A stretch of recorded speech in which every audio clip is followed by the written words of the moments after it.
I pledge allegiance to the flag of the United States of America and to the republic for which it stands, one nation, under God, indivisible, with liberty and justice for all.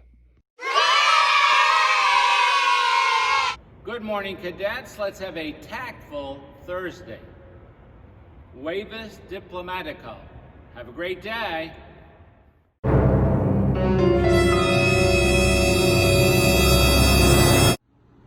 Good morning, Frederick High School. It's Mrs. Green, and we're here today with today's daily trivia question. Today's question: during what historic event was the Eagle has landed first used? Was it President Kennedy's inauguration, the moon landing, WW2 D-Day, or the end of the Civil War? As always, drop your answer in the box below and we will let you know the answer tomorrow.